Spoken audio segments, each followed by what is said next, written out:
Hello friends, good evening. இன்றைக்கி ஈவினிங்கில் பார்க்கலாமா? இன்றைக்கி ஒரு 4:45 மாதிரி ஸ்கூல்லேருந்து வந்துட்டேன். ஆனால் ரொம்ப கால் வலி, என்னன்னு தெரில. அடிக்கடி வந்து இடுப்புக்கு கீழே ஃபுல்லாக வலிக்குது. அழுகுற மாதிரி இருக்குது. அழுகுறேன் வாய்விட்டு. அந்த மாதிரி ஒரு வலி. ரொம்ப டயர்டாக இருந்தது. நேற்றுக்கு ஆப்போசிட்டாக இருந்தது. வந்து அப்படியே கம்முன்னு உட்காந்துட்டேன்.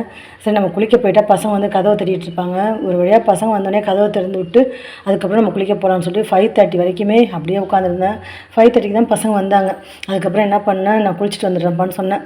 தம்பி ஏதோ 20 ருபீஸ் கொடுங்க, 20 ருபீஸ் கொடுங்க, மூலிகை செடிகள் வேணும்னாரு. மூலிகை செடிலாம் நம்ம வீட்டிலே இருக்குப்பா, பறித்து தரேன்னு சொன்னேன். இல்லை பிக்சர் வேணும்னாரு. எதுவுமே கடைக்கு போனதே இல்லை. நேராக வட்டம் போகலான்னு கேட்கல. அப்புறம் 20 ரூபா எடுத்துகிட்டு போயிட்டு ஒரு படம் வாங்கிட்டு வந்தார். நான் வந்து எல்லோரும் லஞ்ச் பாக்ஸையும் அன்பாக்ஸ் பண்ணி போட்டிருக்கேன். என்னது, பசங்க 2 பேருது. ஹஸ்பண்ட் தான் இன்றைக்கி லஞ்சு கட்டல.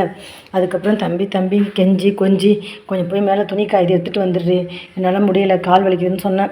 அவர் போய் எடுத்துகிட்டு வந்தார். பாப்பா எதுவுமே செய்யாது. என்னென்னா அவங்க வந்து நீ தானே ஃபஸ்ட்டு வந்த சீக்கிரமாக, ஏன் இன்னும் மாடியிலேருந்து துணி கூட எடுக்கல, காஞ்ச துணி கூடன்னு கேட்பாங்க. அப்புறம் அவர் போய் எடுத்துகிட்டு வந்தார். பால் ஊற்றி வச்சுருக்கேன் காஃபிக்கு. இன்றைக்கி ரொம்ப டயர்டாகிடுச்சு. ஸ்நாக்ஸ் அவங்களுக்கு ஒன்றுமே இல்லை. இன்றைக்கி நோ ஸ்நாக்ஸ், நோ டின்னர் ஆகிடுச்சு. ப்ரிப்ரேஷன் எதுவுமே இல்லை. இதை வந்து இதுதான் இருந்தது, தரம்பானே, இது வேணாம், நான் நாளைக்கு ஸ்கூலுக்கு எடுத்துகிட்டு போகிறேன்ட்டாரு. பாப்பா தான் ரொம்ப அடம். எனக்கு மாங்காய் கட் பண்ணி கொடுங்கன்னு ஒரே வம்பு. எனக்கு முடியலமான்னு சொல்கிறேன், கேட்கவே இல்லை. எனக்கு நின்று கத்தி எல்லாம் கட் பண்ண முடியாது, தெரியாது. கீழே உட்காந்துட்டு அப்புறம் இதுமாதிரி கட் பண்ணி வச்சுருக்கேன். இப்போ வந்து இதில் மிளகாத்தூளையும் உப்பையும் போட்டு எடுத்துகிட்டு போய் சாப்பிடும். அதுக்கு எப்படி இருக்குன்னு தெரில. அந்த மாதிரி சாப்பிட வெறி பிடிச்ச மாதிரி இருக்கும் உங்களுக்கு சாப்பிடும். அதுக்காக கட் பண்ணி வச்சுருக்கேன். 8 சப்பாத்தி செஞ்சேன்.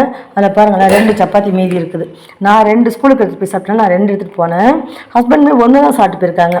தம்பி 2, பாப்பா 1 தான். அதுக்கப்புறம் இப்போ 2 சப்பாத்தி இருக்குது. காலைல அரைச்ச சட்னியுமே இருக்குது. வெங்காயம் தக்காளி சட்னி தானே, நல்லா தான் இருக்கும்.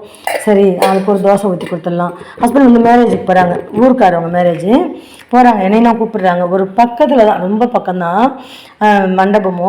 வாங்குறாங்க. எல்லோரும் வந்தாங்க. நம்ம வீட்டுக்கு ஜோடியாக தான் வந்தாங்க, வாங்குறாங்க. எனக்கு கொஞ்சம் டயர்டாக இருக்குது, போக முடியாது. பசங்களை தனியாக விட்டுட்டு போகணுன்னு பார்த்தேன்.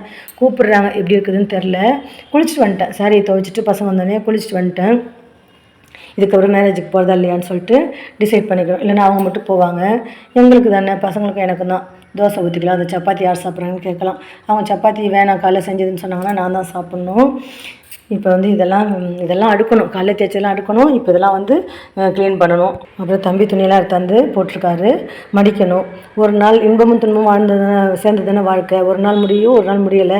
முடியிற அன்றைக்கி செய்ய முடியாத அன்றைக்கி ரெஸ்ட் எடுத்துக்க வேண்டியது தான். இப்படியா அந்த துணியை மடிச்சுட்டு நாளைக்கு என்ன லஞ்சுன்னு அதுக்கு ப்ரிப்பேர் பண்ணி வைக்கணும்.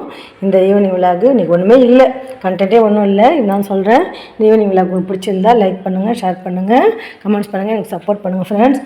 ரொம்ப டயர்டாக இருக்குது. Thank you friends. Bye.